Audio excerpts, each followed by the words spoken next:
Sing the song, boys. Sing the song. You too, Satan. Come on. Hop in.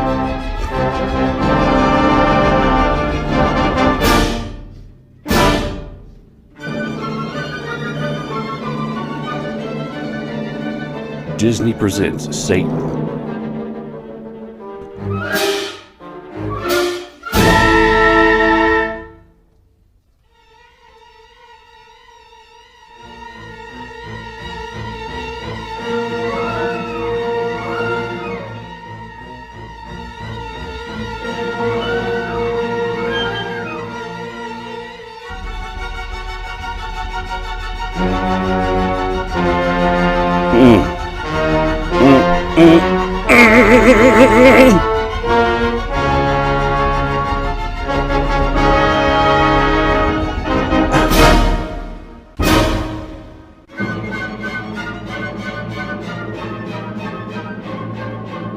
What's up, everybody?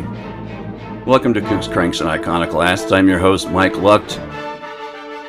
It's just going to be me today. Hope that's alright with you guys. It's getting increasingly hard to get the three of us together. So no Tom Slick Part 2 today, but I got kind of a special treat, I guess. I hope you like it. I had fun doing it. Today's episode is something a little different. Bit of a melange, a potpourri, if you will, of different things I kind of been looking into. I want to say at the top of the episode, credit where credit's due. I was led down these rabbit holes by a fairly recent YouTube video on the channel Erie's Vault. It's an awesome channel. Check it out. It's like a paranormal investigator, UK based, but he did this extensive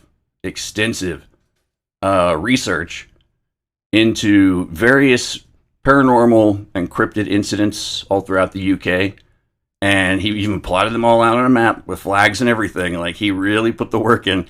And the vast majority of these incidents seem to occur around golf courses. Now,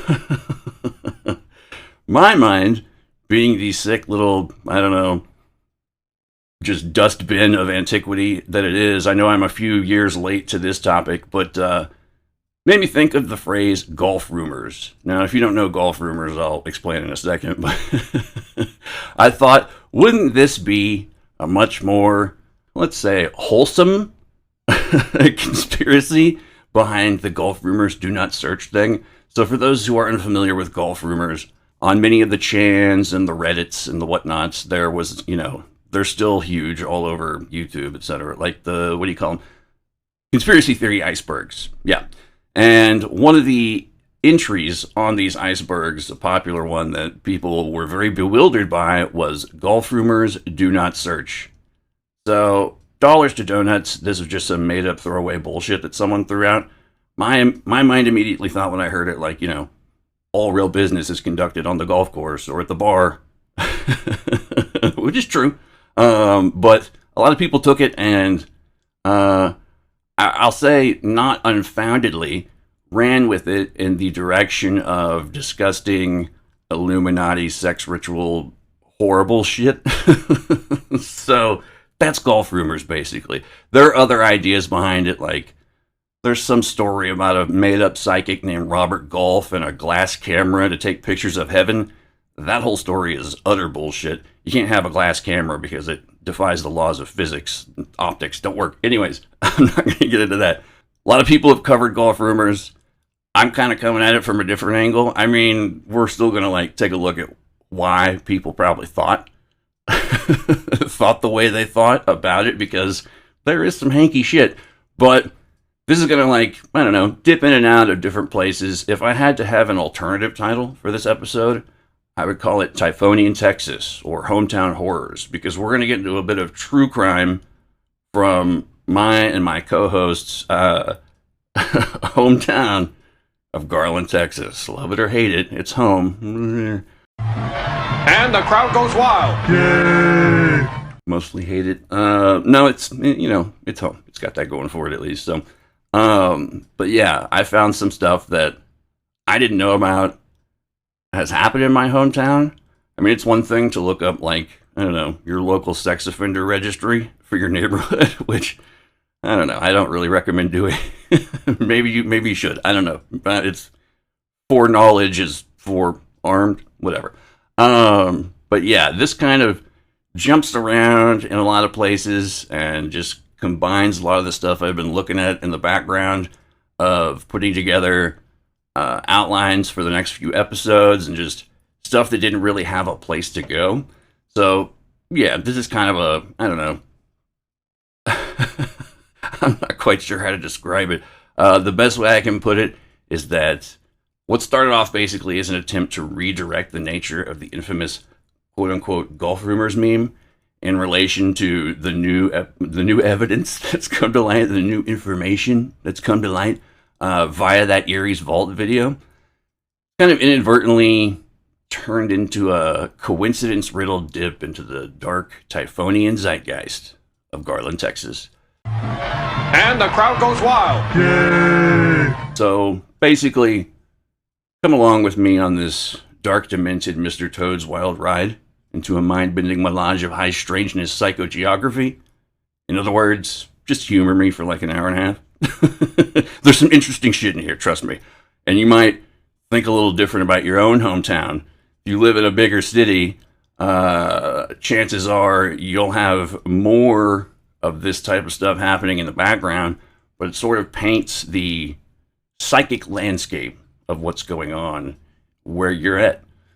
So, having said that, I want to also clarify, I'm pretty sure I mentioned it, Golf Rumors, a hyperstition. Hyperstition is a term combining hyper, meaning augmented or beyond, with the word and concept of superstitions, and refers to ideas, myths, or fictions that essentially become real by the sheer act of merely being believed in and or circulated, especially when they feed back into reality via culture, technology, social behaviors, etc. The term was originally coined by the Cybernetic Culture Research Unit, or the CCRU, which began as a rogue academic faction that was founded by such distinguished intellectuals as Sadie Plant and the, shall we say, dubious, controversial, completely batshit philosopher and alleged amphetamine enthusiast Nick Land, as well as numerous others who collectively will definitely be the subject of an eventual future episode. Like that whole crew has done some crazy shit and just idea-wise. So something to look forward to, I guess. Hyperstition operates like a self-fulfilling prophecy, basically, but often via fiction, conspiracy, or ideology. One of the CCRU's more intriguing related theories or ideas would be theory fiction, which is a whole other tangential rabbit hole for those interested, but I highly suggest looking into it. If anyone out there is interested in further research of concepts like this, I would definitely recommend the new Joshua Cutchin book, Fourth Wall Phantoms, which I'm currently awaiting a copy of, but I've seen a few interviews on it, and it's basically like people seeing fictional characters, etc., or how like things like the Glimmer Man in cryptid lore seem to, let's say, impersonate the Predator. Things like that. I like how these fictions become allegedly real, etc. If you're looking for a good comic book that kind of does the same idea, like plays with it in a fictional world, The Department of Truth.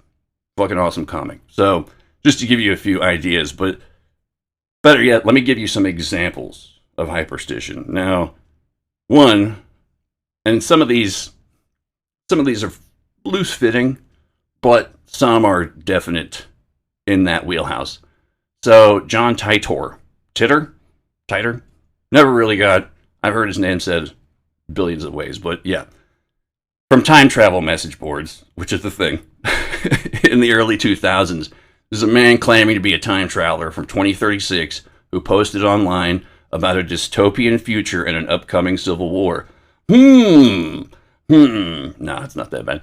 Although it was an obvious hoax, it was the guy who did the incunabula and egglish travel, all that shit. Titor's narrative influenced fringe forums, doomsday preppers, conspiracy theories, and even elements of Q mythology, which Q we'll be getting into later as well, a little bit. They have a hand to play in some of this weirdness I'm going to be talking about. But some even saw correlations between his predictions and real events, which basically reinforced the belief in his fiction, or the fiction that he was presenting as real. Another example, Pepe the Frog and meme magic. Some of these are super retarded, I know, but I'm building up to something here. Like, Pepe, innocuous cartoon frog from a comic book called Boys Club.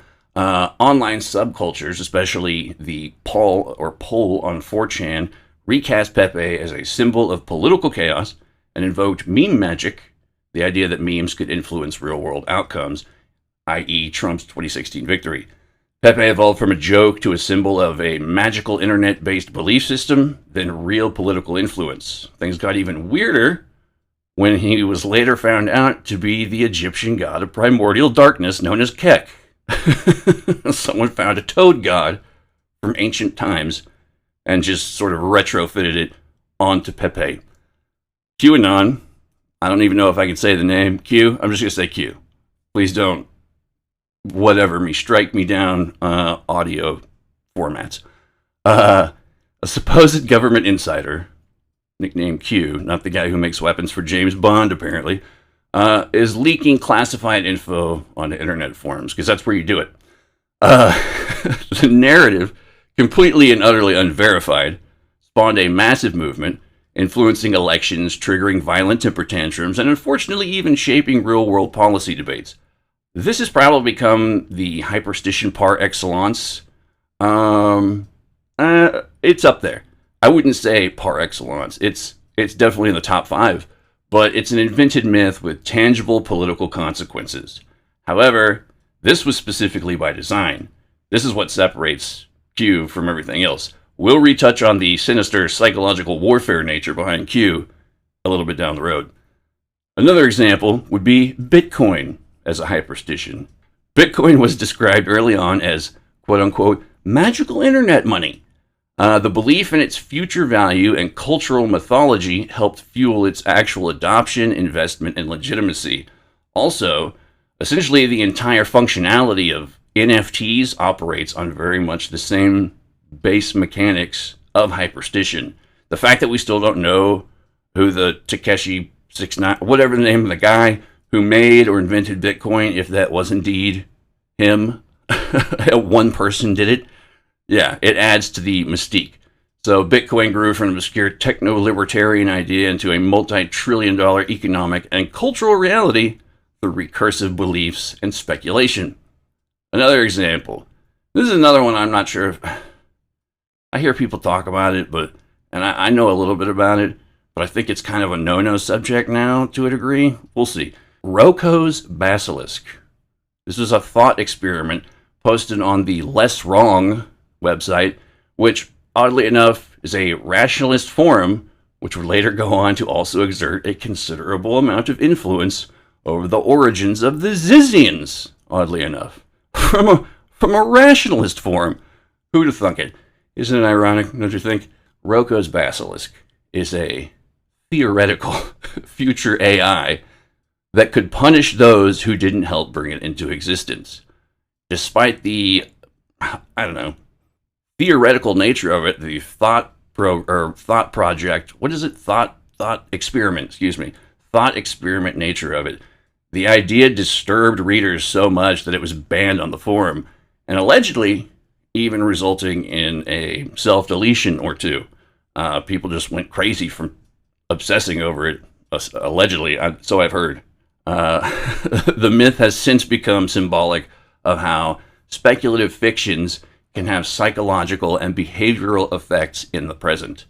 Now, these are some of my personal favorites as far as examples go, but additional examples would include the comic book writer and ritual magician Alan Moore, and his fairly well-known anecdote of randomly encountering his own fictional character, John Constantine, heard it both ways, in a Westminster London pub one night.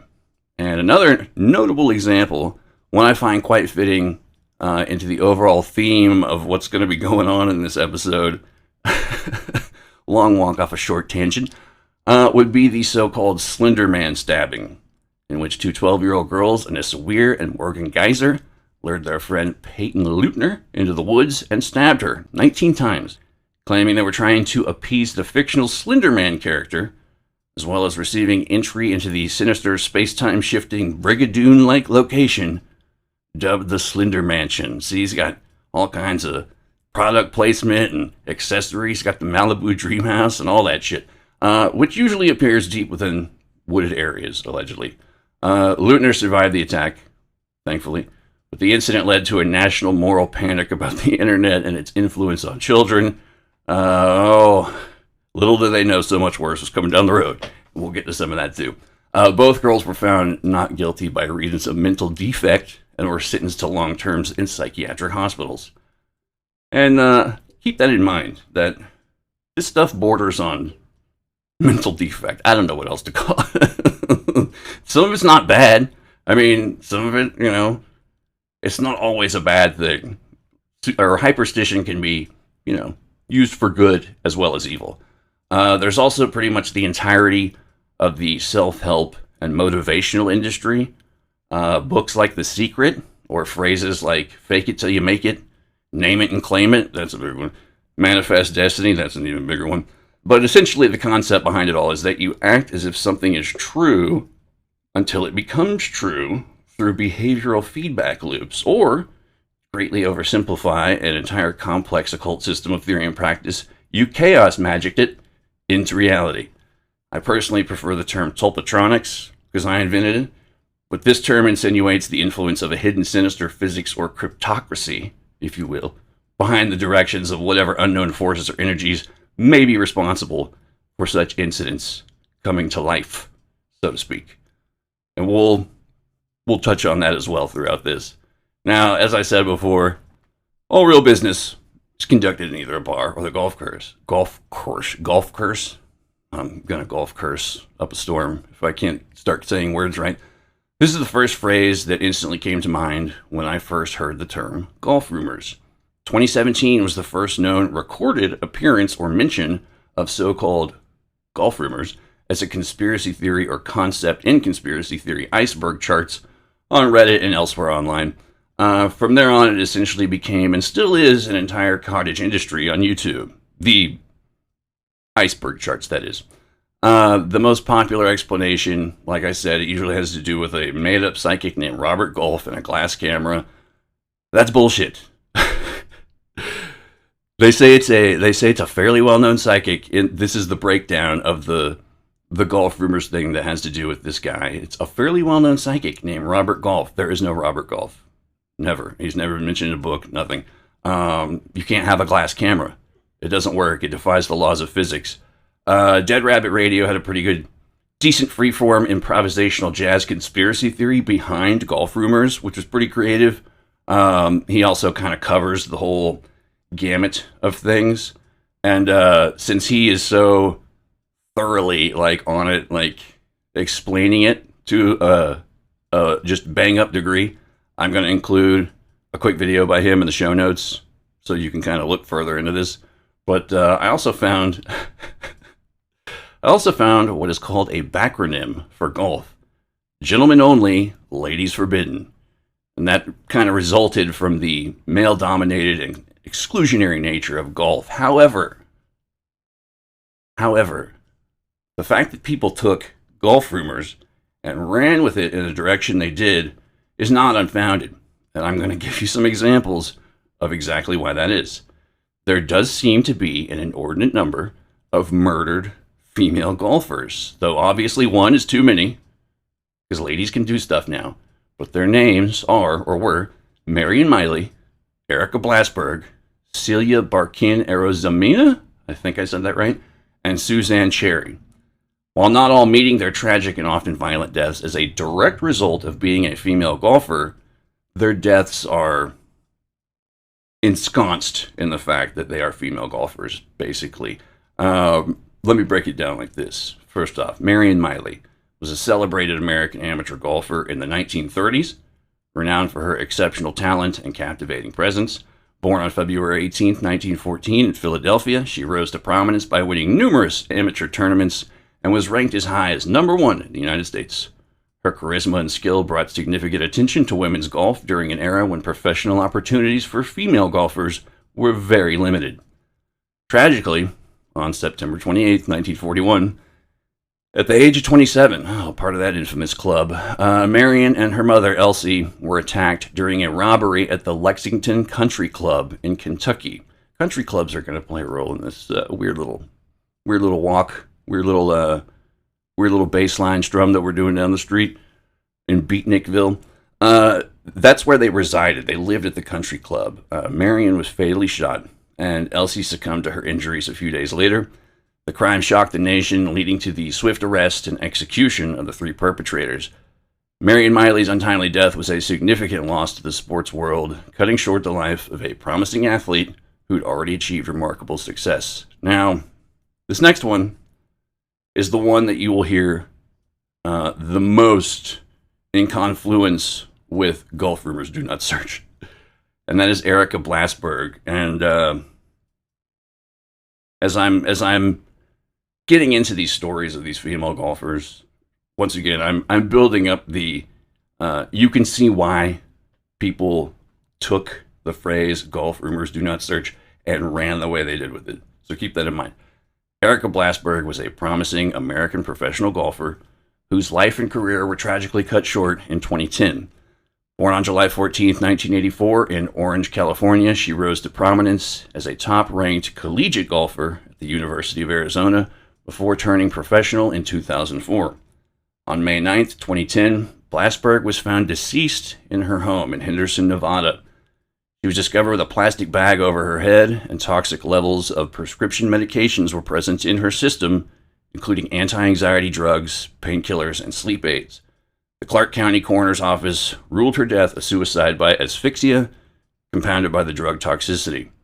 Dr. Thomas Hess, a family physician and acquaintance of Blasberg, was the one who found her body and called 911. However, before contacting authorities, he removed several items from the scene, including a suicide note and prescription medications. Hess later stated that he did so to spare Blasberg's family additional pain. In December 2010, he pleaded guilty to a misdemeanor charge of obstruction of justice and was sentenced to probation, community service, and counseling. Blasberg's parents filed a wrongful death and medical malpractice lawsuit against Dr. Hess, alleging negligence in his care and actions. In 2014, a Nevada jury cleared Hess of any liability, concluding that he did not breach the standard of care in his treatment of Blasberg. Quick addendum, I also believe that, or it is believed that Hess and Blasberg were having an affair. Allegedly. This case as well has connections to an alleged, it's never surfaced. It's just, once again, like much of the stuff with Q, people claim it's out there, but it's been scrubbed from the internet. It's gone now, which, how convenient. But allegedly some Politico, the online news magazine, whatever, a journalist for Politico was doing the rounds at some golf clubs, country clubs, golf courses, etc., where I believe Erica Blasberg was allegedly involved with this as well. But he said there was all kinds of weird, secret Illuminati sex ritual, just gross shit going on in the basement. And he was like, oh, and then they pulled the story and killed him, and if you look up Golf Rumors, you'll be murdered by the Men in Black, or whatever, just, blah, blah, blah. These are the tales we tell ourselves to make life more interesting. Anyways, next up we've got Celia Barquin Arozamena. She's a talented Spanish amateur golfer with a promising career, and her life was tragically cut short in 2018. Born on July 6, 1996 in Puente San Miguel, Cantabria, Spain, Barquin Arozamena showcased exceptional talent in golf from a young age. She moved to the United States to attend Iowa State University, odd choice, where she became one of the most accomplished golfers in the school's history. Her accolades included winning the 2018 European Ladies Amateur Championship, being named Iowa State University's Female Athlete of the Year in 2018. She was also pursuing a degree in civil engineering and had aspirations to join the LPGA Tour. However, on September 17th, 2018, Barquin Arozamena, went to practice alone at Coldwater Golf Links in Ames, Iowa. Later that morning, golfers found her unattended equipment on the course, prompting a search. Her body was discovered in a nearby pond, having suffered multiple stab wounds to the upper torso, head, and neck. Colin Daniel Richards, a 22-year-old homeless man living near the golf course, surprised they let that go down, was arrested and charged with her murder. An acquaintance of Richards informed police that Richards had expressed a desire to assault and kill a woman, I'm paraphrasing, days before the incident. Richards pleaded guilty to first-degree murder in June 2019 and was sentenced to life in prison without the possibility of parole. Good. Suzanne Cherry, 62-year-old woman from Aldridge, Walsall, tragically lost her life on April 15, 2025, after being struck by a van at Aston Wood Golf Club in Sutton Coldfield, England. The incident occurred on the morning of April 11th when she was playing golf with her husband. The van, a gray Nissan, was being pursued by West Midlands police following reports of suspicious activity.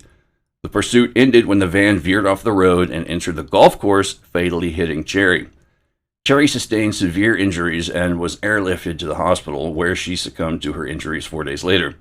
Her husband, who witnessed the incident, described the moment as watching in helpless horror, quote-unquote, as their future together was snatched away in an instant. He paid tribute to his wife, highlighting her amazing and infectious zest for life and her unselfish nature. Cherry is survived by her mother, Maureen, 3 adult children, 2 stepchildren, and numerous friends and colleagues. In connection with the incident, 6 men were arrested by officers from 3 different police forces. The arrest included a 51-year-old man from Bloxwich on suspicion of murder, a 22-year-old man from Dudley on suspicion of manslaughter and assisting an offender, and a 41-year-old man from Worcester on suspicion of assisting an offender. Additional arrests were made, and some suspects have been released on conditional bail. The Independent Office for Police Conduct, or the IOPC, is investigating the circumstances leading up to the collision, particularly the actions of the police during the pursuit. Authorities are appealing for any witnesses or individuals with relevant footage from the area around Blake Street and Birmingham Road between Sutton Coldfield and Shinstone on the morning of April 11th to please come forward. Cherry's untimely death has left a profound impact on her family and the community, serving as a stark reminder of the potential consequences of high-speed police pursuits in public areas. Now, I said before this small little list, I mean, granted, this is just 4 women, but more, like I said, one is one too many. These women all died essentially due to their direct connection to golf. Blasberg may not seem like it, but she moved out to Vegas to further pursue her golf career. I mean, it's just all up in how these women died. So once again, I can see how people took the golf rumors idea, that the most prominent one, and went this route. And if that doesn't sell you on it, here's just a few more miscellaneous pro golf scandals. Tiger Woods, 2009.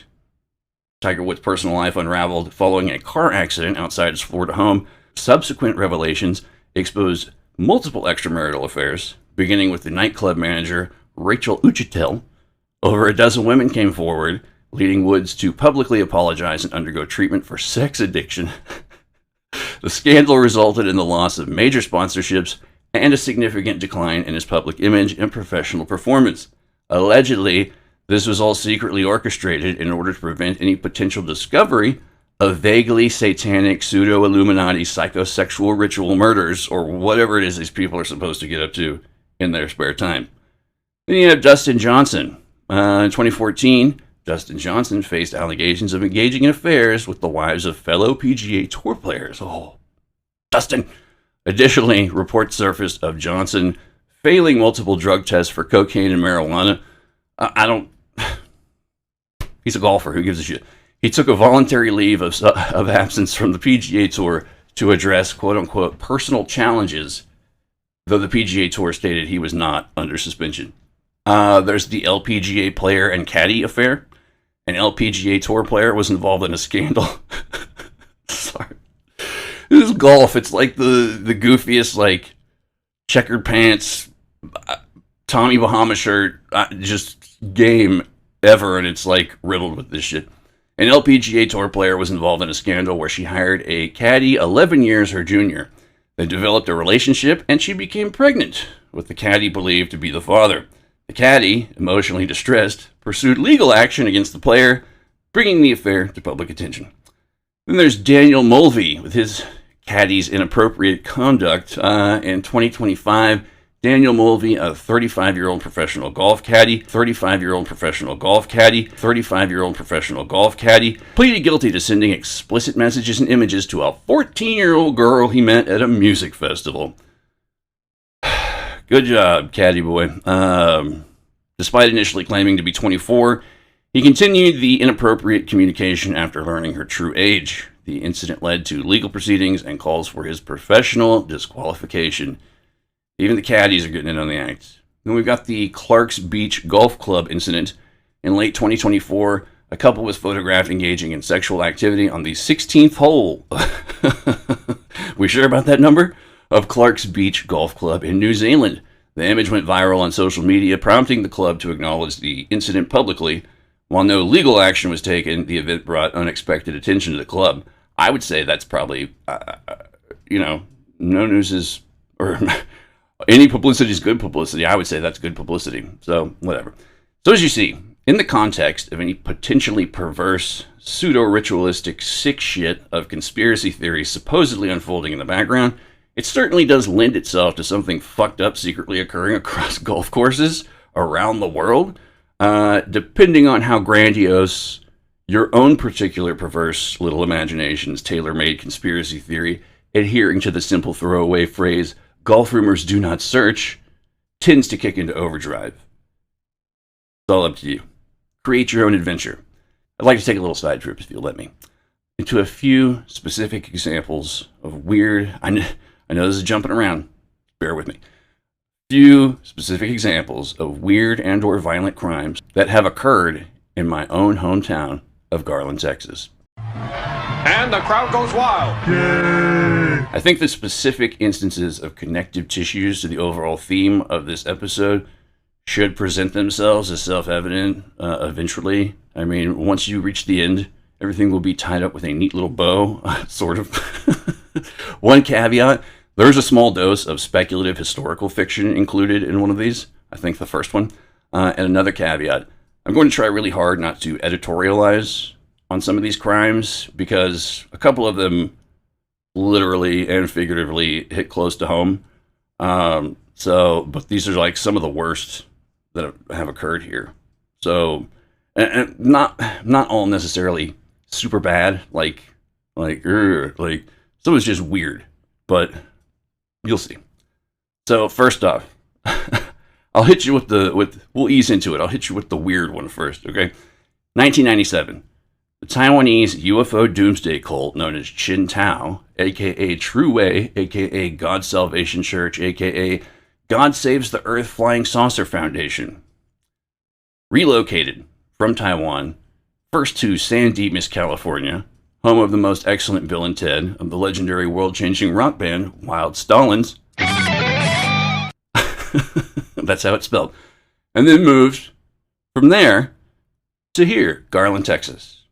The reason for this was because apparently Taiwan, as well as the precursor cult that they were all defecting from, had become full of quote-unquote devils practicing devil religions, and that B, their misguided leader, I guess, Hongming Chin, aka Teacher Chin, had mistranslated Garland into Godland. The group was founded, I know.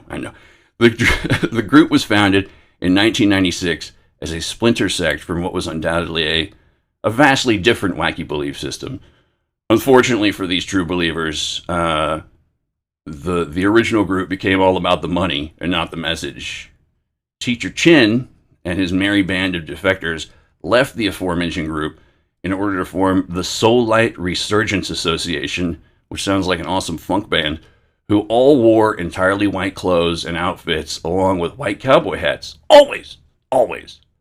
The SLRA believed in a syncretic mix of Buddhism, Taoism, a dash of Chinese folk beliefs, a big old heap of apocalyptic Christianity, with a Salvationist UFO cult candy coating. In 1997, they had amassed 140 to 160 members who'd purchased more than 20 homes in an upper middle lower class South Garland neighborhood. This being the Club Hill area, I believe, where the aforementioned country club is located. More on that in a moment. Like their neighbors, these followers were white-collar professionals, some of whom were reportedly wealthy. They dressed in white, wore cowboy hats, and drove luxury cars, according to the Dallas Morning News. On December 22nd, 1997, Chen declared in a press conference that on March 31st, 1998, God would manifest in physical form on his front lawn. Boy, you better be backing that up. That's a big claim to make. He then made increasingly elaborate and extreme predictions, later declaring that a week prior to this appearance, God would manifest nationwide on Channel 18. I don't even know if there is a nationwide Channel 18, in a form identical to Chen. It was like, he's going to come on TV, he's going to look like me, and he's going to let everybody know what's up. He would then, Chen declared, set up an office. God's going to set up an office and prepare people to survive the seventh great tribulation. I think that's, I don't know, fire ants, something like that. A worldwide nuclear apocalypse. Oh, I was wrong. Okay. It's a worldwide nuclear apocalypse, which would arrive in early 1999. When the predicted appearance did not occur, the group became, quote-unquote, confused. The Chen Tao leader announced that he'd obviously misunderstood God's plans. Yeah, most people do. And members quietly returned to their homes. Chen offered himself up to be stoned or crucified for the prophecy's failure, but no one really gave enough of a shit to take him up on his offer. Unlike many other millennial UFO doomsday cults, Chen Tao had effectively fallen apart after its leader's prophecies went tits up. Immediately after the failed prediction, some of the members had to return to Taiwan owing to visa problems. In total, roughly 2/3 abandoned the group. Later, the remaining members moved to Lockport, New York, where they continued to wear cowboy hats, but began stating that a war between China and Taiwan would lead to a nuclear holocaust, resulting in mass death. Whoa. Okay, but on the bright side, this would coincide with God's arrival in a quote-unquote God plane, aka a UFO, to save the faithful. Okay, so something to look forward to. They originally stated that this would occur in 1999, but of course would later revise the date, aka move the goalpost. During the majority of their time spent here in Godland, the group was mostly viewed with amused bewilderment, we'll say, for the most part. Apparently, during their tenure here as religious pilgrims in the Promised Land, there were also certain suspicious native factions that were deeply disturbed by Chen's ominous quote-unquote prophecies. Predominantly law enforcement, along with the many moneyed residents of the aforementioned Club Hill area surrounding the also previously aforementioned country club golf course, as this was all hot on the heels of Heaven's Gate, mass castration, and suicide Nikes. Club Hill's really gone downhill in the last, I don't know. Back in the day, it was the Tony part of town. There's newer, more developed areas now, but I digress. While the local law dogs always had a lazy eye on what they perceived to be the semi-incomprehensible, weird little Asian people, I'm probably cleaning up what was really said. I can only imagine. The creepy heathen foreign peoples, whatever they were doing, there were secret meetings taking place, I assume, of the local dark overlords who were most assuredly occurring during the witching hours, down amidst the thickets amongst the country club's own arboreal necropolis off the golf links. Members ritualistically black-clad by the darkness of night, sky-clad actually, practicing black magical rites of lycanthropic psychosexual ultraviolence hyped up by their cocaine, lizard brain, shape-shifting BDSM bloodlust, thrusting every which way in flagrante as swaying snakes embrace Komodo overlords or royal cobras dosed on adrenochrome, no longer within the skins of comptrollers, overseers, timekeepers, teachers, nor regional managers turned cannibals and murderers, working out their worries of the work week in keeping with only the most ancient inhuman traditions, which are only known to those in power as the devourers of souls and swallowers of lost children.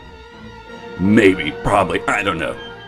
That's just what I assume was going on at the country club. I'm probably not far off. Anywho, so that's pretty much what the story was there with Chen Tao.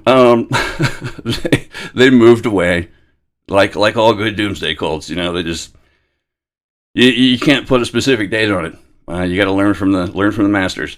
They moved off to greener pastures, and yeah, like I said, the new Tony part of town is the newer developments up north, and that's where the real money is in this town. It's not a lot. It's not a lot of money. It's not like billionaires or anything like that. But you know, you like to paint a little mystique about your own hometown.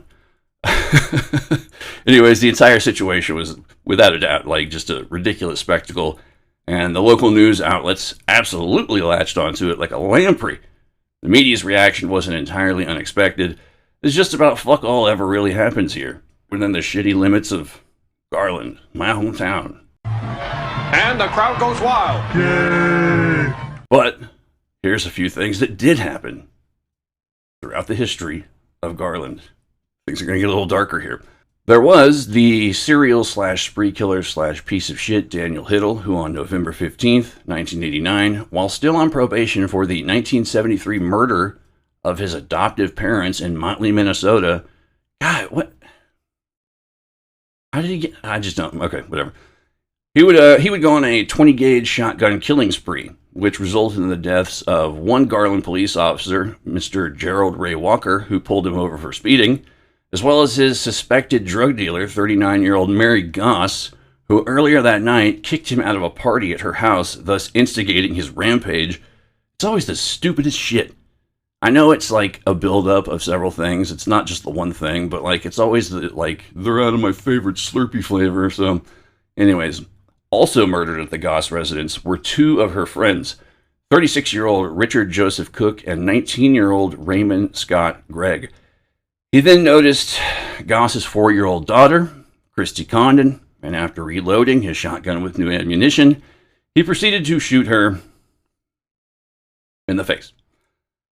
The girl would survive her violent attack, but was later declared brain dead at the hospital, prompting her family to later pull the plug on her life support. Hiddle was later arrested and ultimately executed in the year 2000. Good!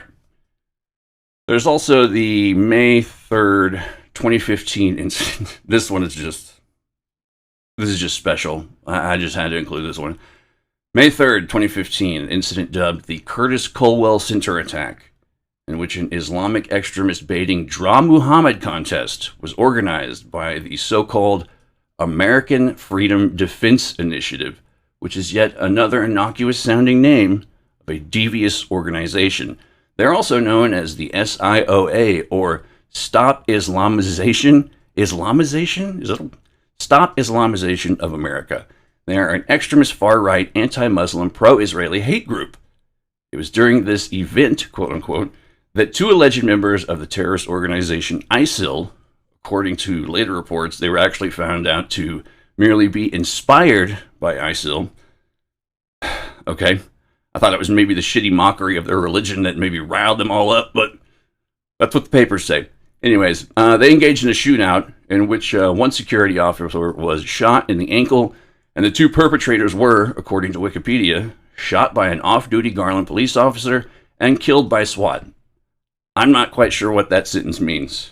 I mean, I know what it means, but I'm having a hard time parsing out the events as they unfold in my head. Shot by an off-duty Garland police officer and killed by SWAT. So I guess it was a team effort. I don't know. Apparently, the attackers were provided enthusiastic moral support and logistics in the form of maps to and of the Colwell Center by noted online troll and LARP jihadist Joshua Ryan Goldberg. Never heard of the guy. Sounds like a real piece of shit, though. This whole farce, it's ridiculous. I don't know. I know the name of the guy. The Curtis Colwell Center is also, it's not government, like, specifically owned. It's owned by the school district. And I found the name of the guy who, like, let this happen. Like, let this little Draw Muhammed contest happen. I'm not going to throw his name out, but it's out there. You can find it. It's a bad choice. Bad choice, dude. Don't know why. It's baiting. Anyways, on to the next dark, horrible thing. There's the still unsolved. This one, oh, God. Okay. The still unsolved 1993 abduction and murder of autistic 8-year-old Kim Nguyen. Nguyen. Nguyen. There's a change.org petition to reopen the case, which I will include in the show notes, along with a Reddit article summarizing the case. I personally don't want to get too deep into it because it's both infuriating and depressing. I think out of all the major local crime stories that I've looked into or been kind of tangentially associated with, this one affected me the most. It's all I'll say is that when you have civilians organizing and making up the bulk of the investigating and searching for a missing child, and they're just coordinating with the police who aren't really doing much of fuck all anything about it, something's wrong. But I'll let you read the reports and you make your own decision. But they need to reopen the case. That's all there is to it. Figure something out for this poor kid's family. Jesus Christ. Anyways, okay. There's also the infuriating incident in which a heinous, despicable piece of shit doused 76-year-old gas station attendant Nancy Harris with some form of accelerant and then set her on fire. He was caught and arrested immediately after. Nancy would soon die in the hospital due to her injuries. An entire decade later, her attacker was ultimately put to death, and the world became a somewhat slightly better place, I guess. This particular incident was also one that hit very close to home, and I can't even fathom the thought process of what makes you set a 76-year-old woman on fire. But whatever, I don't know. I'm not young, hip, and with it. Speaking of young, hip, and with it, there's also the December 26, 2021 mass shooting that took place at a Texaco convenience store where 14-year-old mope Abel Acosta, armed with a .40 caliber pistol, opened fire on several teenagers, killing 3, severely injuring a 4th. The specific motive behind the shooting is believed to be related to whatever really super important thing that 14-year-old kids usually are known to get angry over and argue about. Probably Roblox, Yu-Gi-Oh, Pokemon card, I don't know. Whatever is so important that a 14-year-old has to kill other 14-year-olds. Anyways, I'm doing it. I'm editorializing. I'm sorry. Abel Acosta is believed to have immediately fled to Mexico like a coward. Sorry, I'm doing it again. While his father, who drove him to the crime scene, turned himself in as an accessory to his son's crimes. Abel Acosta is still wanted by the FBI. These are just, I don't know. For a long time, Garland police have had just a real shitty reputation. And I'm told that this is turning around, but they've got a lot to make up for. And these next two, one's a little more specific, one's just urban legend, sort of, as far as we know so far. But there's at least 2 incidents of Garland police officers who were stationed as student liaisons, basically like high school resource officers, essentially abusing their positions of authority via engagement in gross misconduct. The most recent being the viral body cam footage of the May 25th, 2023 assault of 15-year-old North Garland High School student Heaven Kirk by a grown-ass man, a fucking police, a grown-ass male officer. Anyways, it happened on school grounds. The GPD replied to the viral video with a prepared statement. The Garland Police, and I'm quoting here, the Garland Police Department is aware of a recent video that was posted online involving a Garland Police SRO and a student at North Garland High School. The video captures the end of an incident, where they didn't show, they just showed this one part of the film, I guess. I guess it's from another student's phone. Caught the end of an incident that involved multiple large school fights and assaults that were occurring simultaneously in the school hallway. GISD sent home 10 students involved in the fight, and the school is investigating additional students who may have been involved. The Garland Police Department is opening an internal investigation to ensure officers acted appropriately. I would say a grown-ass male officer, basically bum rushing a 15-year-old girl up against the wall. I don't think that's the right move. Anywho, additional info from a local news outlet NBC5 states, police spokesperson Lieutenant Richard Maldonado said additional school surveillance video and body camera footage show extended versions of the fights and officers' response. He tells us several students were interfering with officers while breaking up the fights. Listen, this was a very charged, involved situation, Maldonado said. We had students fighting, teachers and administrators trying to break people up, police officers trying to effect arrests, remove people. It was pretty chaotic. I want to say that, just interject that these are just teenagers. Now I know that teenagers can be terrifying as shit, and we'll get into that a little bit later too. But I don't know. Just I guess it's just a no-win situation, you know. Like, just there's no proper way to. It's not bum rushing a 15-year-old girl up against the wall. I know that. She took a hit, but she took it like a champ. I'll say that much. He said the student fights, as well as the officers' actions, are all under review, including the point where Heaven Kirk was taken to the ground. That's part of the entire investigation. Again, we want to caution viewers and just be objective to the totality of everything that was taking place, he said. However, Lakeisha Kirk, the child's mother, said she's seen enough and believes the officer's force was excessive. I would agree. In addition, Kirk said that she was never notified by the school officials that her daughter had been detained. The school district did not respond to our questions about whether they contacted parents, only that Garland police were investigating. Maldonado asked for patience from the public. You got it, buddy. And if there was an issue with the officers on the scene, we're going to address that, he said. As for Heaven, Kirk said that she doesn't want her daughter to return to North Garland High School next fall. Maldonado said the officer in the video, unnamed, of course, is working in an administrative capacity right now. It is unclear whether the officer will return to campus. Boom! Take that. Administrative capacity. That'll show him. There's no updates on this because it's probably still in litigation. I have an inside source that says that, but I'm not going to go into it. And while the specifics of another separate incident of, let's say, conduct unbecoming an officer remain mostly unknown, even after a roughly 20-year period, due to seemingly being officially hushed up, scrubbed, heavily redacted as far as any available public records are concerned, it is predominantly and popularly believed to be related to the officer in question. This is a separate officer. This is farther back in time.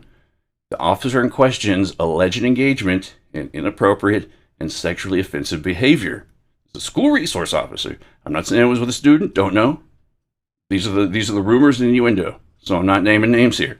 But while this is merely rumor, innuendo, local gossip on the part of many Garland residents, it's also predominantly based upon their previous overall interactions with and consensus assessment that he's a fucking scumbag. So, anywho, other than this dreary list of bullshit, nothing much else happens in our little burg, right? That's what everyone thinks. Your town is small and nothing ever happens and da-da-da. I mean, Garland's not a small town, but the underlying, the sallow yellow underbelly of your town, it's always there. So it's something to keep in mind. And you go looking, you'll find it. You'll definitely find it. Other than this, I would say like maybe the good things. See, there was the Globe Union battery manufacturing plant pollution incident in which heavy lead contamination was leaked into a local creek that, at least when I was young, was a cheap, disgusting place for kids to go swimming on a hot day. We'll see how this pans out in the next few years. A lot of lead contamination. We'll see. On the good side, Garland was mentioned within the first 10 minutes of the Hollywood film and Bill Murray comeback vehicle, Zombieland. So, there you go. That's something good. And also, by the way, the old abandoned country club, it's been shut down for a long time now. I've wanted to go in there and like snoop around, but I'm afraid of what I'll find. It's scheduled for demolition. and the city is moving in to build low-income housing on the lot. So probably going to be quite a number of shallow graves, I imagine. I'm assuming. I'm just playing around. But for real. Yeah, they're going to find like terrifyingly desecrated remains, maybe some burial pits with a few empty human juice boxes, I assume. Whatever these old monsters would probably call them when they get up to their antics at the country club. Also, the newer Firewheel golf course I alluded to earlier, that's the new Tony part of town, where all the money went up north farther. The more recently developed area located up north stretches across Garland into Plano and can be found to overlay what was once known in the 1970s and 80s, aka the Satanic Panic era, as Ranch 111, which became a local hotspot for thrill-seeking teenagers. Now, remember what I was saying earlier about cryptids and paranormal, weird shit, whatever, happening on or close to golf courses? This is coming back into play. I know, it's all over. Just, like I said, just roll with me on this. So, while there are no verifiable records, many tales and eyewitness impressions circulated with stories that included animal mutilations and human sacrifice photos. One woman recalled, quote-unquote, dead animals hanging in the trees, all bloody beyond recognition at night. There were supposed bonfire covens in black robes. Bonfire covens is their word. This is mostly from Reddit and an article about haunted Plano. Some weird choice of words, but bonfire covens in black robes. Multiple people shared stories of cloaked figures chanting around a bonfire. Some later said they fled after witnessing it. This is the exact shit that I thought, and probably correct in assuming, was going on at the local country club over here. But this is before this area was turned into a golf course. So there were strange lights and shotgun threats. Visitors described floating candle-like flames, mysterious multicolored lights, and even a man with a shotgun who nearly caused a crash. There were rumors of kidnappings or satanic rituals. There were warnings that teens could be lured into quote-unquote unholy rituals, kidnapping plots, or even worse. While these stories are quite likely 100% horseshit, it is rather odd that an alleged Satanist hangout would eventually be turned into a golf course. Right? See what I'm getting at? Thank you guys, by the way, for just going along with me on this. I'm having fun. So, in keeping with the overall theme of this quote-unquote research, there are in fact some admittedly fairly tenuous ties to cryptid sightings and paranormal phenomenon related to the Firewheel golf course. That's the new jam, Firewheel golf course up north. So, in 2020, there was a winged humanoid sighting. A family reported 3 occasions between May and November 2020 near their Garland home, likely in the Firewheel area neighborhoods, who'd seen a terrifying creature. It was described as a thin, dark humanoid with bat-like wings over 15 feet across, compared to the entity from the movie Jeepers Creepers. One sighting involved it passing overhead at roughly 50 feet. This story circulated on the paranormal blog Phantoms and Monsters. Check it out. Good shit. While unverified, it's the most detailed, quote-unquote, cryptid tale from the area. However, we're not done yet. Goatman rumors. Goatman's a big thing here. We're real big on Goatman in the DFW area. There's like, I don't know if it's all supposed to be the same one Goatman, but there's several areas in DFW that are associated with the Goatman, like Old Alton Bridge, White Rock Lake, and apparently over here by by the Firewheel golf course as well. There's been some sightings. I know there's like all sorts of nature and whatnot that connect these areas to a degree. I could see a Goatman, rabble-rousing about through these areas. The local lore sometimes places similar sightings of or at least a similar being or entity, if you will, near Firewheel golf course, which once again apparently used to be a satanic hotspot, according to urban legend, but whatever. It doesn't. The reality almost doesn't matter. It's the mental architecture behind all of this shit that strikes me as just so interesting. A Reddit user from r/Plano mentions, in my day, the Goat Man was around the Firewheel area in Garland, along with many devil worshippers. This echoes the regional variations of the Goat Man myth, but no specific incident or date is attached. And then you've also got UFO and light anomalies. Sightings of unexplained lights and orbs have been reported over Garland, specifically close to the Firewheel Golf Course. And in October 2013, witnesses saw a shifting pink round UFOs over the city, described as clusters made of smaller components, accompanied by spotlight beams. That sounds like atmospheric jellyfish beasts or something to me. I don't know, but that's what I want it to be. So, anywho. But such sky phenomenon are often cited. This sort of activity is often also, like the whole poltergeist phenomena, UFO phenomena, cryptid phenomena, all of it it's the mass, like, John Keel, ultra-terrestrial, eighth tower, fucking high strangeness of it all, to where it's all connected on some weird frequency that we're just barely privy to. Anyways, while there are no direct cryptid reports specifically on the Firewheel Golf Course, just close to it, the surrounding developments, built since 1983, emerged from once rural, semi-wooded land, and the legend of the winged humanoid and goat man rumors are believed to have originated just off the fairways and nearby streets. So, once again, I want to just sing the praises of the YouTube channel Erie's Vault and the comprehensive work he did on the UK golf courses, because there's something to it. I don't know what, but it's a weirdness. It's there, and he does tremendous work on it. But probably the best, I want to kind of build up the further pedigree of golf courses with weird incidents. And I'm going to take one specific one that he mentions that occurred in the UK before we build it up with a few more American instances.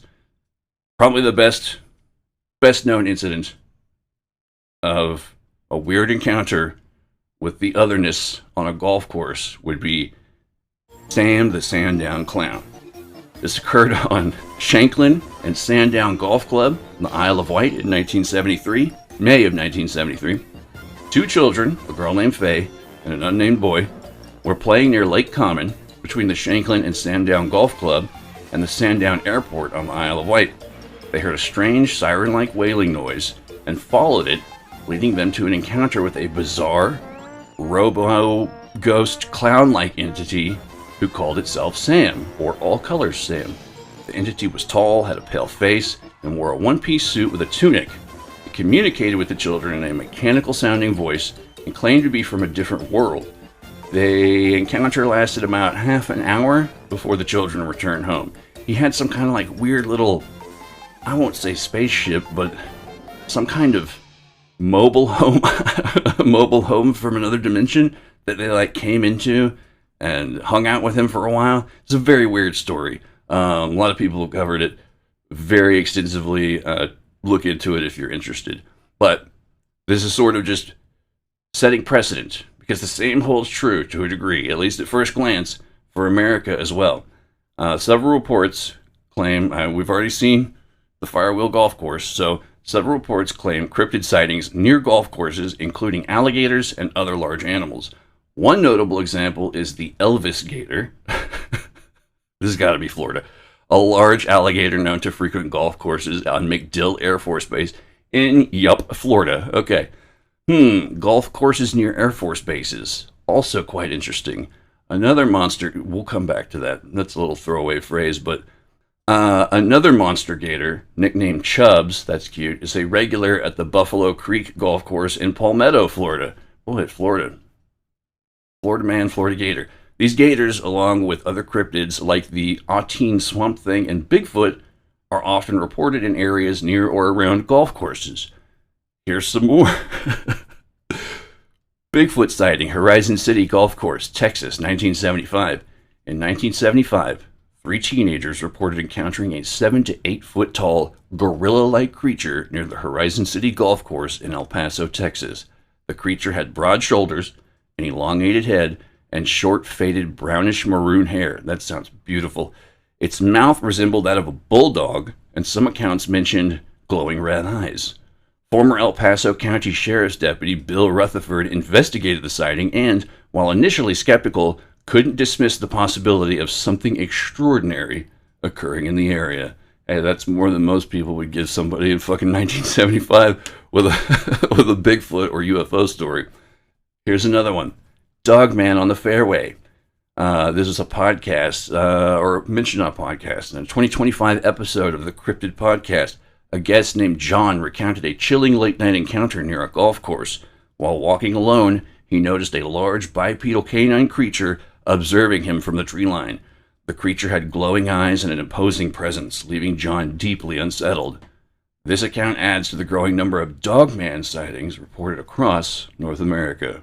There's actually if you go back and listen to the werewolf episode my brother and I did a long time ago, there's actually an unsolved murder, not, in the Dallas area, of a young man who was killed by some kind of quote-unquote animal. Nobody knows what the fuck it is, because you've got all these wildlife experts chiming in, and they're like, it must have been a big cat, and they're like, no, there's no big cats around here. It's like, oh, well, we found a big cat over here, and it's like, okay, well, either way, it's not a big cat. It's like, well, maybe it's a dog. It's like, it's not a dog. They don't, they're just the back and forth on it, and nobody has a straight fucking answer as to what ripped this dude apart. So, look into it. Anywho, skunk ape sighting. Delray Beach Golf Course, Florida, 1977. In 1977, two workers at a golf course near Delray Beach, Florida, reported seeing a 7-foot-tall, hairy ape-like creature drinking from a lake on the course. They described it as being about 3 feet wide and covered in dark hair. The workers notified Palm Beach County Animal Control, because that's who you want to come get your skunk apes, but no official report was filed. This sighting is one of several skunk ape encounters reported in Florida during the 1970s.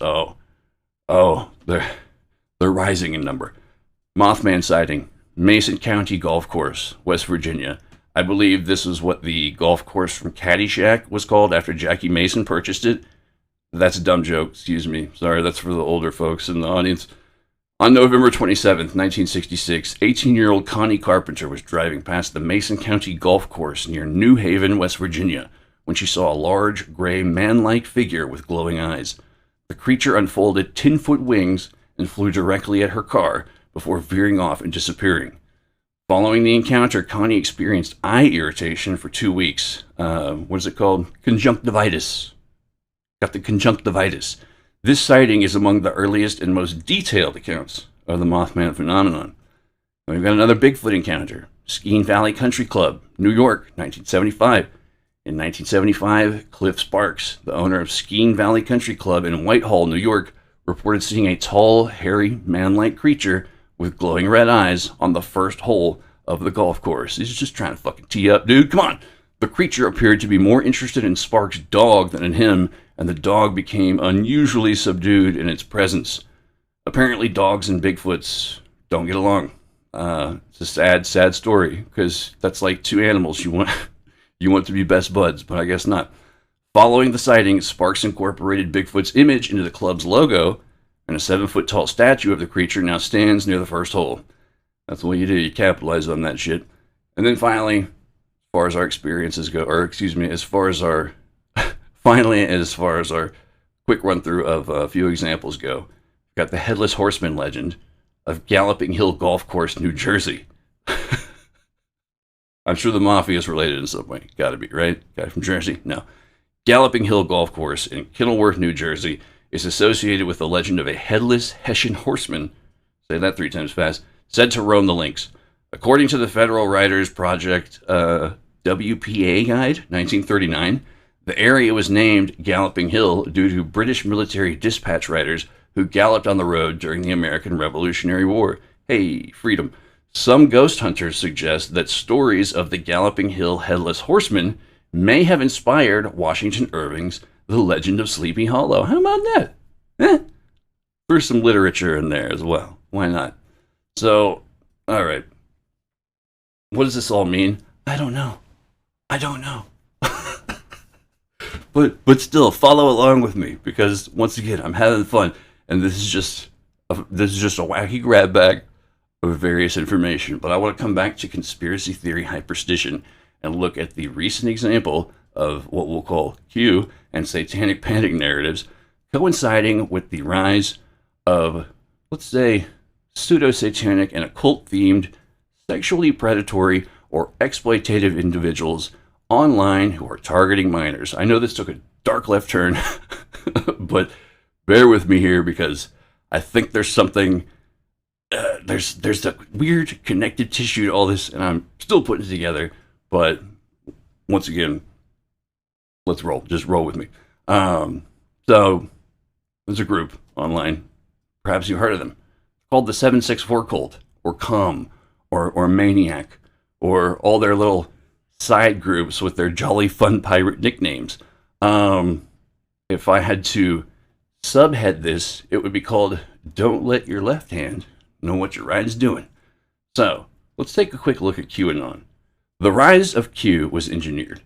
An ARG-based propaganda operation, the Q conspiracy was not a grassroots phenomenon, wasn't an organic internet prank gone viral. It was a carefully orchestrated psychological operation designed by a network of propagandists, alt-right influencers, and disinformation specialists, operators, they call them, operators, many with backgrounds in intelligence, psychological operations, and digital media warfare.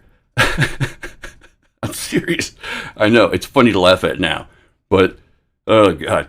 At its core, Q was built to weaponize belief, hijack narratives, and radicalize ordinary people into embracing a fucking ridiculous fascist agenda under the illusion of quote-unquote secret truth.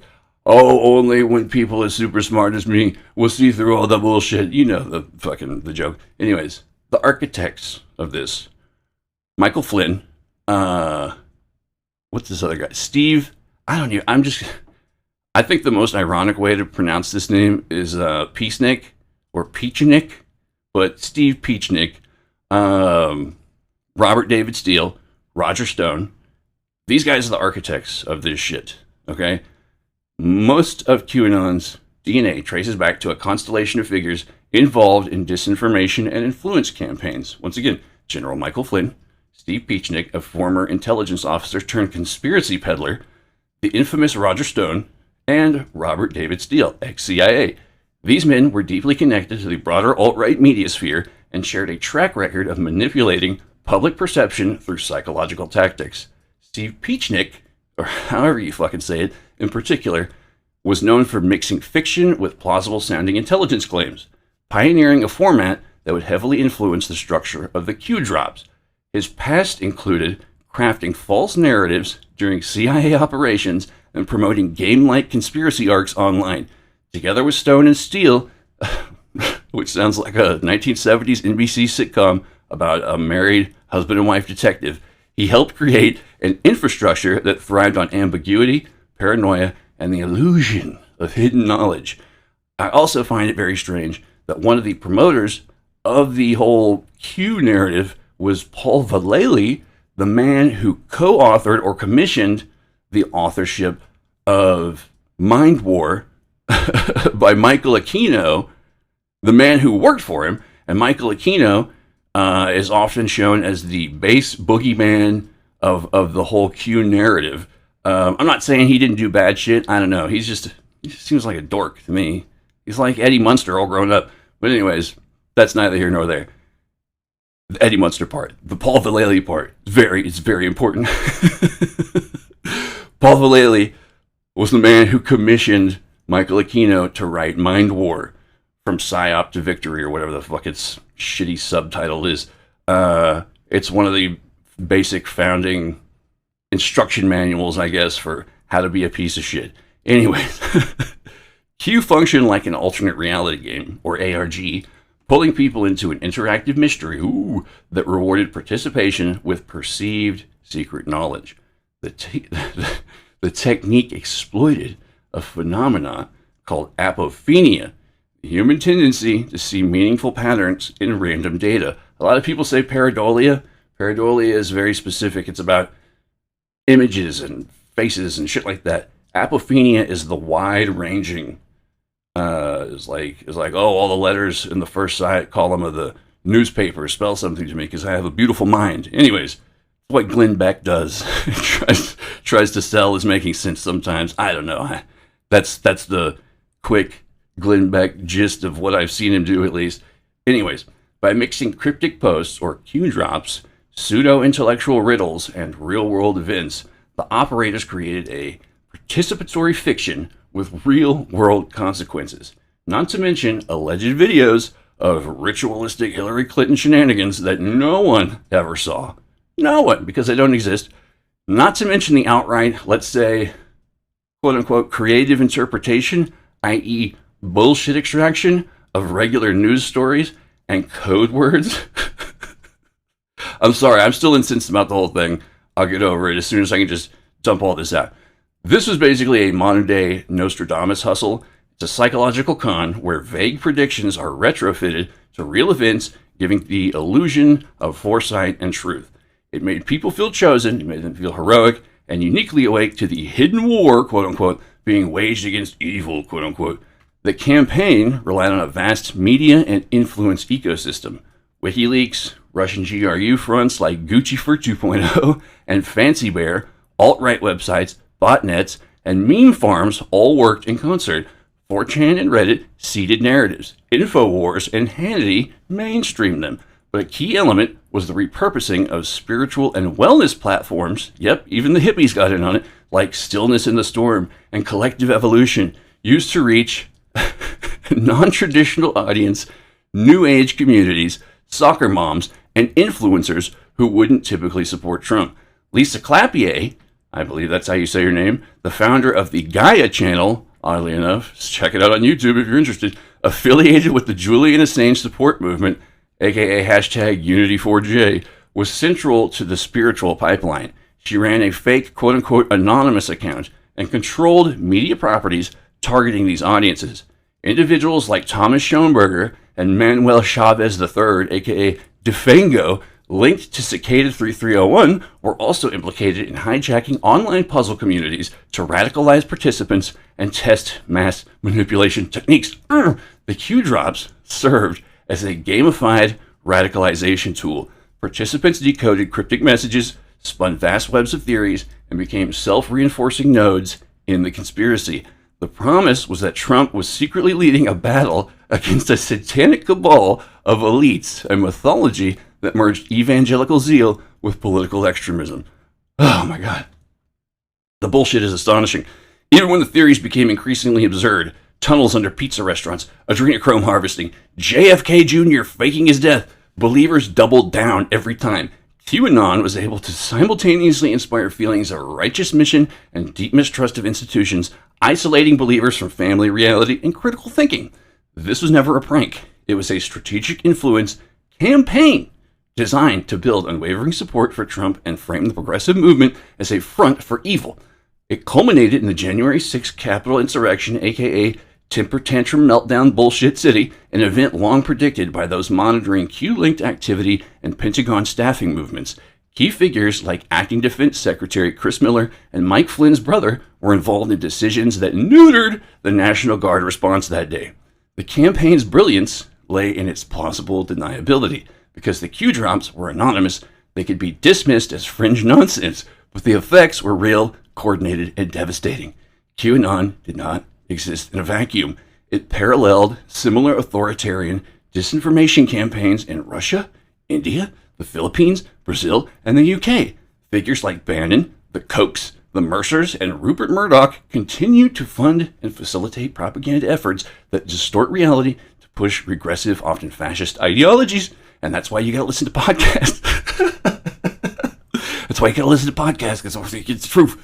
Anyways, despite mounting evidence, many in the media and even the Q-watching community have been reluctant to seriously investigate the operation's origins.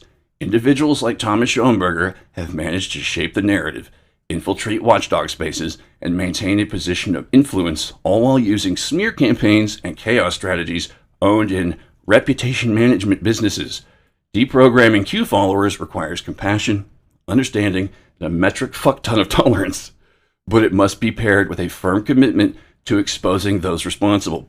This isn't just about political extremism. It's about reclaiming our shared reality from those who deliberately manipulate it for power. The psychological warfare operation waged against Americans that was dubbed Q was specifically designed to be simultaneously laughable and dangerous, incoherent and captivating. And it worked. Millions were radicalized. Institutions were destabilized. People fucking died. And the truth itself was fucking eroded. Trump was never the end game. He was a vehicle. The goal was and remains the replacement of progress with authoritarianism. And unless we hold the architects to account, they will keep building. Holy shit. Okay. That was my wacky rant. Thank you. Now, keeping in mind, if you caught all that, thank you guys again for being with me here. Oh, man. Okay. Anywho, so if you caught all that, this shit was organized and engineered and fucking birthed into reality with a very intentional idea behind it.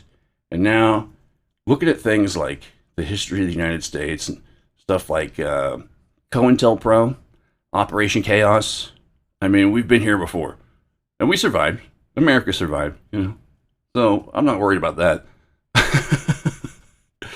We'll survive even if it's as a fucking zombie Judge Dredd. We'll still be here. But it's this same kind of, I don't know, left hand, right hand kind of thing, quote unquote plausible deniability. The creation of these groups, the creation of cults, etc. MK Ultra people. Well, as I mentioned before, there's a little group called the 764 Network. Now, the origin of this group, they originated around 2021 from a loosely connected network of online actors and groups known as, quote unquote, the community, which that's already taken. They shouldn't be able to use that. Or COM. The founder, Bradley Cadenhead, named the group after the first 3 digits of his Texas zip code in Stephenville. I mentioned way back. The network combines elements of nihilism, misanthropy, and borrows from far-right extremist groups like the Order of Nine Angles, promoting a worldview that rejects moral norms and sees no value in human life. 764 is primarily known for the sextortion, that's a word, sextortion, of minors using social media and social engineering tactics to groom victims and obtain compromising material, or compromat as it was known in the Russian intelligence services. They also encourage victims to engage in self-harm, animal cruelty, and in some cases, live-streamed self-deletion. The group also promotes real-world violence, with some members belonging to groups like No Lives Matter, or I don't even want to say the name of this other one. It's Waffen. It's not Adam Waffen. It's another Waffen. Inappropriate Waffen, who engage in attacks and create propaganda. 764 targets minors on online platforms, including gaming platforms like Discord and Roblox, and those struggling with mental health or belonging to marginalized communities. The FBI has opened over 250 investigations related to 764 and similar networks, with every field office involved. The FBI and Department of Justice classify 764 as a nihilistic, violent extremist network and a potential domestic terror threat. Now, having said that, I should also note that publisher, occultist, and race hate enthusiast Joshua Caleb Sutter, who during his extensive time as an FBI informant was co-opted in order to infiltrate far-right groups, all the while continuing to promote and engender new groups deeply entrenched in racist, fascist, nihilistic, dare I even say, terrorist belief systems, and engaging in dangerous, sexually predatory behaviors online, such as cultivating and distributing CSAM, I'll say. Do you smell what the COINTELPRO is cooking? I don't know. It's just me. Am I crazy that all this stuff... I don't know. I sound like a fucking crazy person.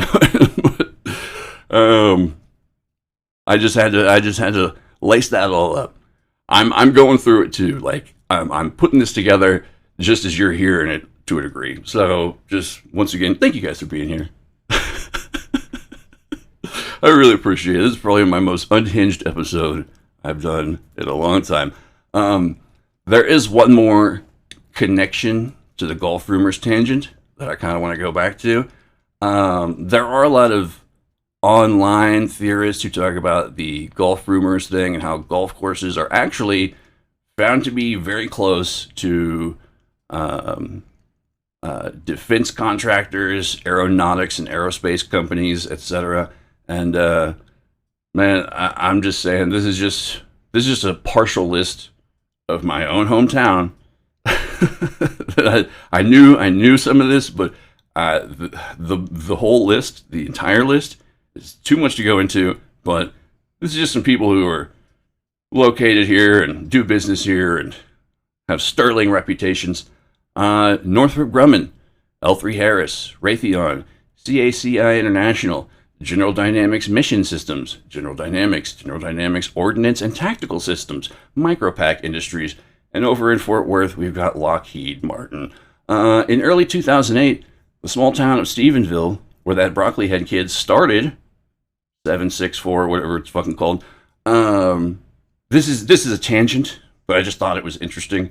Lockheed Martin is closer to Stephenville than it is my hometown. But in early 2008, the small town of Stephenville, Texas, experienced a wave of UFO sightings, with many residents reporting a large, silent, and fast-moving object with bright lights in the sky. The sightings, which occurred over several weeks, attracted national media attention and led to an investigation by MUFON.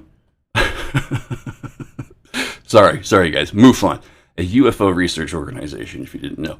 While some attributed the sightings to military aircraft, or an optical illusion, God, just the dismissive, like, you're a fucking idiot, it was an optical, it's infuriating. Anyways, many witnesses, including a local pilot, insisted it was something else entirely.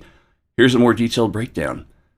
January 8th, 2008, numerous residents reported seeing a large, silent object with bright lights hovering over Stephenville. The sightings weren't limited to a single individual. Dozens of people came forward, including a pilot, a county constable. I don't know why they always feel like a cop makes everything work. Oh, it's legit, a cop saw it, okay. And business owners, oh yeah. All describing similar experiences. I hope by business owners they mean like donut shops and burger joints. People, salt of the earth people. Some witnesses reported seeing military fighter jets in the area, possibly in pursuit of the object. The Air Force initially suggested the sightings might be due to commercial airplanes, but this explanation was widely disputed as bullshit by those who know what a fucking airplane looks like. The Mutual UFO Network, aka MUFON, investigated the sightings, interviewing witnesses, gathering information. The Stephenville UFO sightings remain a notable event in the history of UFO investigations, with documentaries and news stories revisiting the case years later. So, here we are at the end of the episode, ladies and gentlemen, and everyone else in between. You're probably asking yourself once again, what does it all mean? And I gotta tell you, I don't have a fucking clue. But there is an existing, invisible, psychic network, an atmosphere, if you will, behind all of this shit that permeates my hometown. And the crowd goes wild. Yay! And the rest of the world. Look into your own area where you live. I mean, you just might think of it as, oh, this is where I went to school, or this is where I did that. Yeah, you will be fucking amazed every time. It's, once again, it's the sallow yellow underbelly. I always thought my hometown was fucking boring. It still is. But it's home. It's home. And then there's all this bullshit now, which is still home. I have people here I love, you know, and the people at the ground level, like, I know, I'm directly connected to some of them, and I hear stories about how they get together and they talk and what they, you know, the local government. These are people trying their best, you know, and that's where everything really takes place. If the country does collapse, who gives a shit? As long as you got your local government, things will probably be fine. Unless they work for the school district and lend out a convention center for a Draw Muhammed contest. That probably won't go over fucking very well. But, but your local officials, you know, there's people at every level, and there's people who are trying to do good and want to do good and are genuinely in your corner and out for the mutual good of the neighborhood, and that's where you got to be. You gotta have a sense of community. I think we're lacking that these days. I don't know how I turn that into my overarching message for this episode, but I think it's a poignant one and a good one. So get to know your neighbors. You know, be invested in the people level of your town. And I think we can build from that, get to know each other, and invite each other to the barbecues, and have a vegetarian option so no one gets uppity. Things will start going better and going in the right direction. You know what I'm saying? At least that's what I hope. That's my hope for you and everyone listening, and myself, and the whole world. We need to come together as a community, and that's all she wrote. I'm rambling, so this is obviously the end of the episode. I want to thank you all for coming on this weird little journey with me. Like I said, this is a melange of shit that I've just been looking at, and I just my sick mind has connections. They're vague and spotty between a lot of this, but I don't know. Maybe you'll see it better than I do. Good luck. Thanks for listening, everyone. I really appreciate you guys. 100 subscribers on YouTube. That's an accomplishment. That's thank you. That's far beyond anything I ever would have thought. So thanks, guys. Love you. Thanks for hanging out. Thanks for listening. Thanks for your comments and thumbs ups and all that. And yeah, really appreciate you guys. Have a good one. See you next time.